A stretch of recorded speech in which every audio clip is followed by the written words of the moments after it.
cannot, this mind is so crazy that it cannot learn a lesson once. It has to be repeated, repeated, repeated. So when that repeated is known as abhyasa, the practice.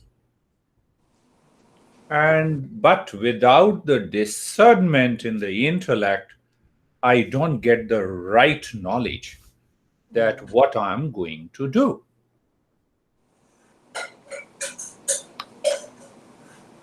So normally people feel that, okay, I have heard it, I have understood it. Understanding is a part of intellect, and behavior, attitude is a part of mind. So if understanding is not there in the intellect, knowledge is not there in the intellect, then the mind will follow its own instinctive, impulsive, habitual behavior. So after understanding, this mind should be educated, and that education is reflecting in my attitude, in my behavior, in day-to-day actions. So these two has to be understood clearly. That needs to be understood clearly.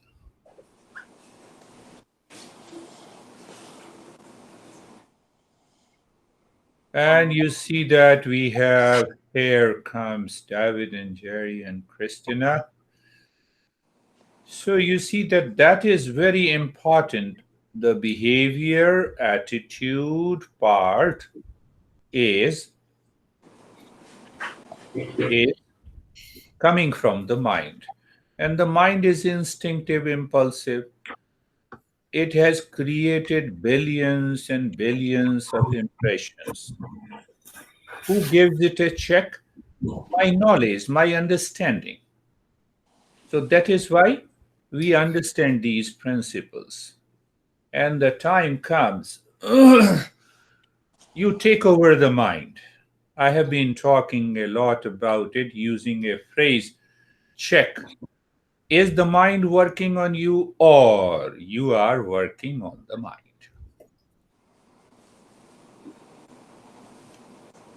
24th July is a Guru Purnima. So my honey was asking that we should invite people living here in Arizona to our home for Yes, a, honey. for a dinner.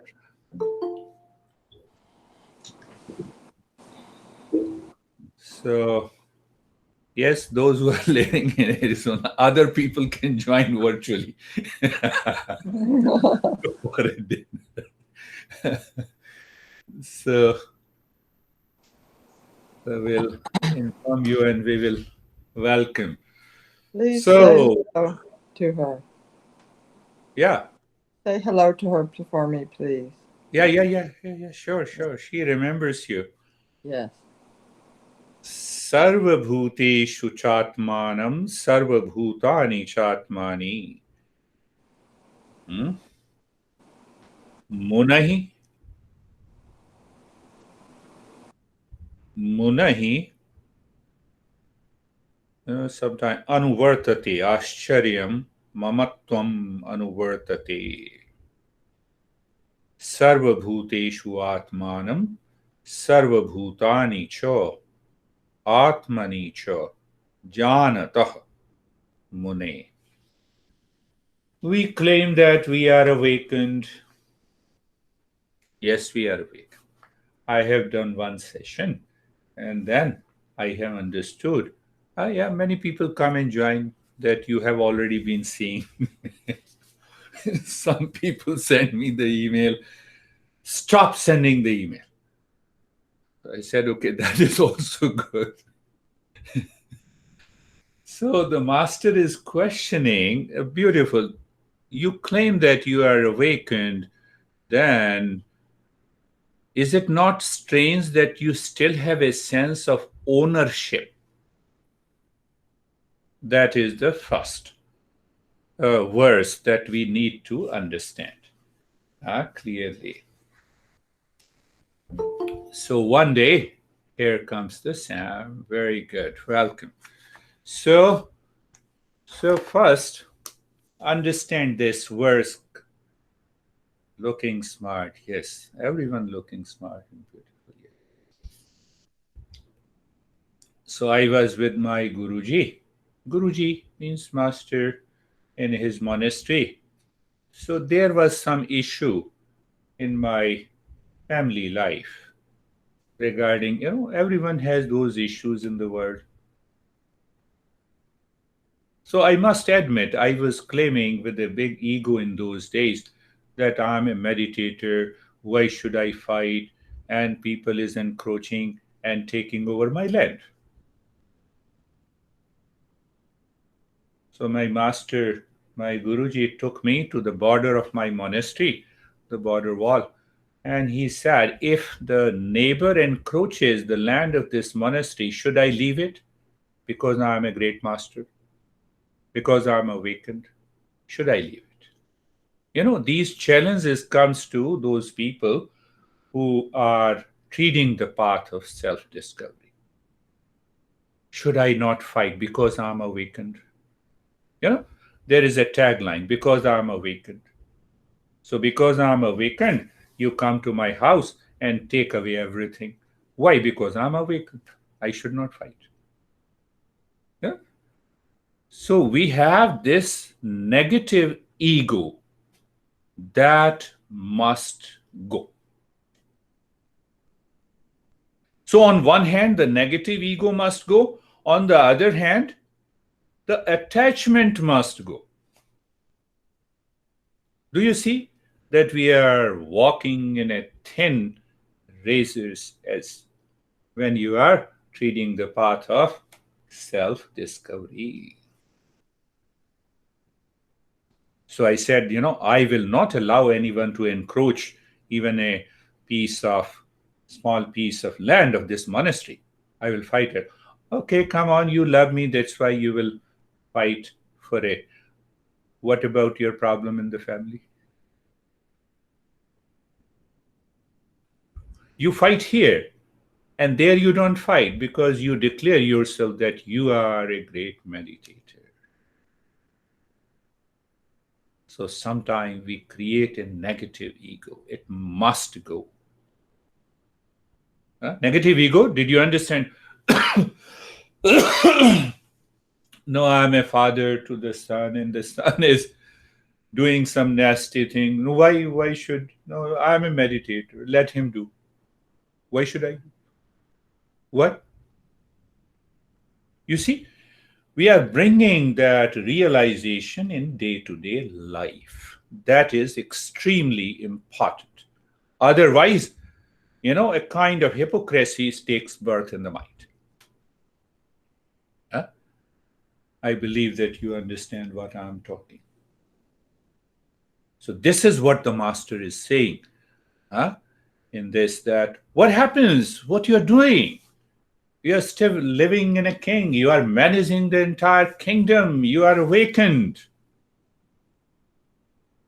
But at the same time, the master answers, you neither have a negative ego nor you are attached. You're just walking in aethers. What is right and good? I have an inherited property. Yes, let me see how I should get it if someone is creating a problem, but with a peace of mind. Remain unattached.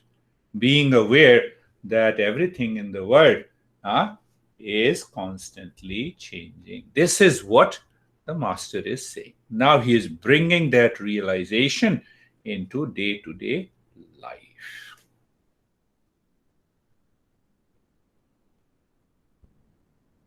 Ashok, are your eyes are open? He has some challenges, so I drafted something and I sent to him. So, this journey of the self discovery, once you are there in that state of meditation and you reflect the problems outside, it helps you to solve those problems in calm, in peace, in happiness.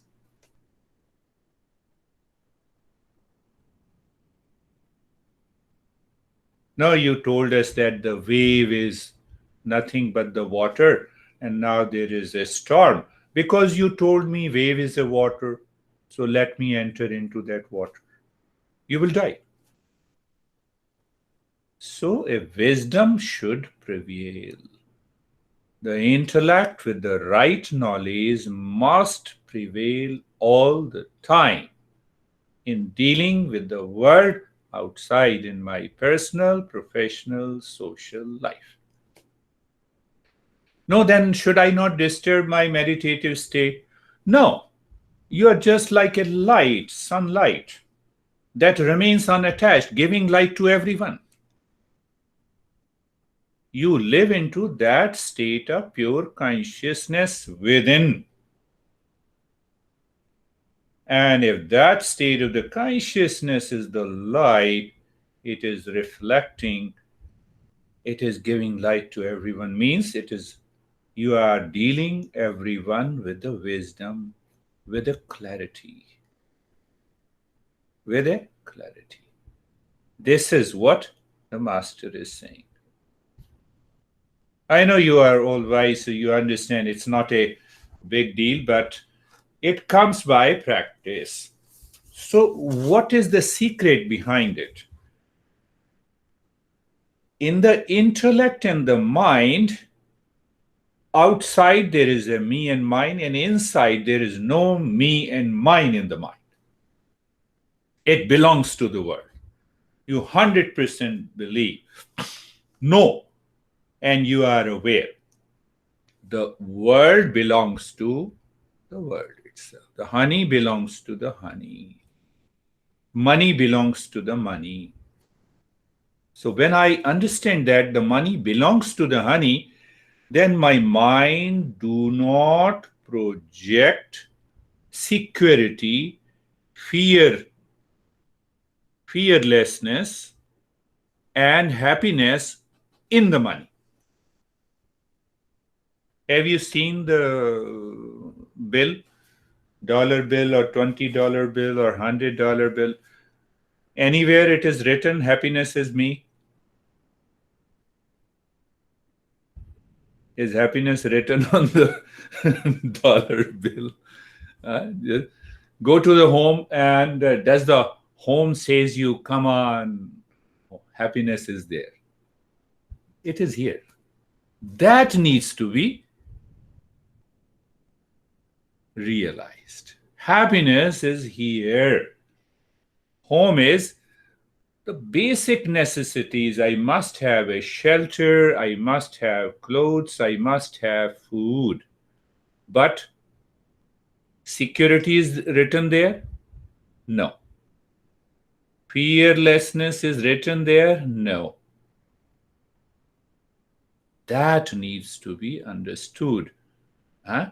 So, what happens? You are practicing meditation, this knowledge is realized in you. So, what happens? You have a sense of freedom. You experience that peace. You experience that serenity of the mind. That is what the goal of meditation. We need to understand this. So now there is another example my Guruji used to give. You see that you have a pet elephant and you take him to the water, you clean, and the moment that elephant goes out of the water, through his trunk, he puts the dust and the clay on his body again. Again, you go inside, you clean it, and again he puts it. It's a joy, it's a play. That is how we have to live in this world. Living in a family, living a professional life, living a social life. Ordinary, from outside, it appears that this guy is doing the same thing as others are doing, but internally, this mind is lives with the real self. Previously, the mind was living with attachment and detachment. Mind was living with the ego. Mind was living with the clinging to the world outside. Because once you reach to that state, you cannot claim that now I have three eyes. Normally we talk about the third eye. That third eye is the eye of wisdom. You cannot grow the eyes here. Huh? Normally people have very wrong perception that there is a third eye. Just think of the third physical eye. If it is horizontal and the three eyes are looking at you, what will happen? So I will see the Stephen is expanded horizontally because three eye is horizontal. And if it is vertical, I see the Stephen has become 20 feet long. So this third eye is the eye of wisdom, eye of knowledge. Through that eye, you look at everything, daily thought, speech, and action. So now you have brought that state of meditation into day-to-day life. So master is questioning and master is answering. So now you have a thought, speech, and action in your daily life, in your personal, professional, and social activities with that eye of a wisdom. So from inside, you are moving outside. From inside is the peace. You are moving and expressing peace, even if you have greater challenges in your life.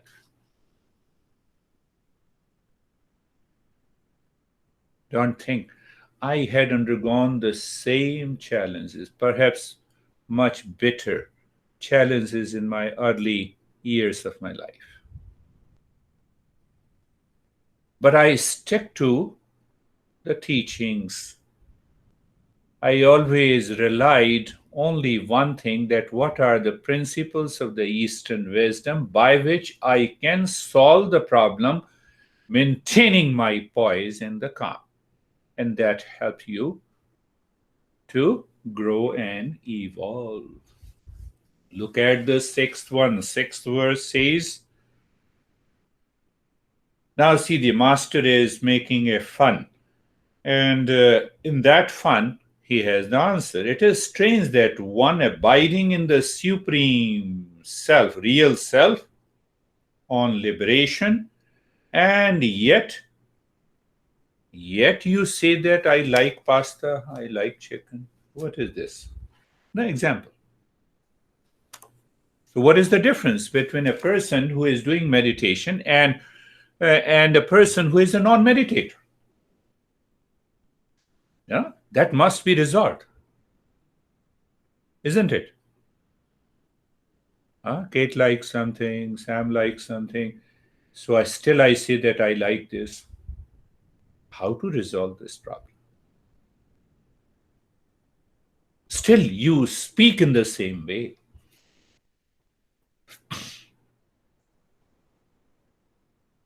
Understand this part also. You are living into that higher state of consciousness.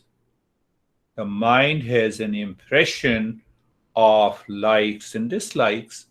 You get rid of the likes and dislikes, but the impression remains. You know what happened to you 20 years ago? You fought, and you had a pain and you suffered. So even you don't feel, you don't react now, but the impression remains there. So now there are 5 delicacies is lying on the dining table. Pasta is also there, so you like pasta, you choose pasta. But if pasta is not there, your intellect reminds you, what is the principle? Eat to live or live to eat. You accept what is there. so that you do not create any attachment or detachment. That must be realized in our daily life. And if it is not happening, then there is a big gap between a meditative state and daily living. Do you see that? No, I only like to have this. I am attached. So that attachment is gone. You have the resources, you like something, you get something. Finished. But if you don't have the resources, you don't crave for it. You don't crave for it. In that process, we realize that every human being can meet their basic necessities. Do you see that point?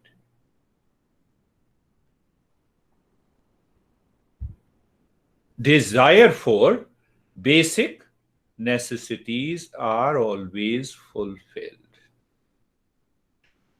Now, I desire in my thinking. That leads to attachment and detachment. And attachment and detachment leads to suffering. So every time you have a preference in life, it's okay. Have a preference. But that preference is not available. You know, I will continue to exist. Isn't it? I will continue to exist. Remove the craving, remove the desire. So you have all those basic necessities are always there with you. Why to worry? This is what the master is pointing, that what will happen if you don't get a food of your choice, if you don't get a cloth of your choice, if you don't get a honey of your choice. Go on adding lot of things. Are you getting it?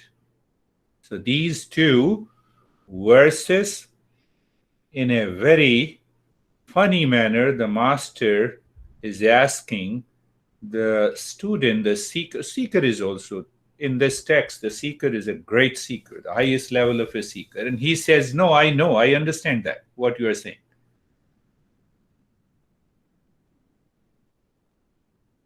So I have a right to make a choice minus attachment and detachment. And if you have a right to make a choice without attachment and detachment, nobody can take your peace and happiness. Nobody can take your calmness. No one in the world. Now, reverse the process. So there comes passion, craving, attachment.